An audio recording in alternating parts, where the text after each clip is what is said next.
Nag-ano ako, kung salong kumakapit pag muga ang ano eh. San Antipolo, mas nakakatakot. San Antipolo. Guys, Hi guys.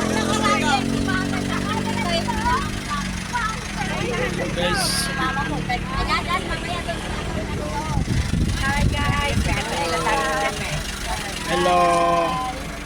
Magandang hapon. Hindi po ba si Aisha? Stay overnight tayo dito sa swimming. May swimming pool eh. Wala na ka dyan. Ganda. Kaya lang nakakalula ko. May ay ka. Malalim kay dagat na yan? Oo, rita. Ang dam yan eh. Hindi naman dagat yan, tita. Ito ba yan? Dam yan, mga tantabang yan. Dam yan.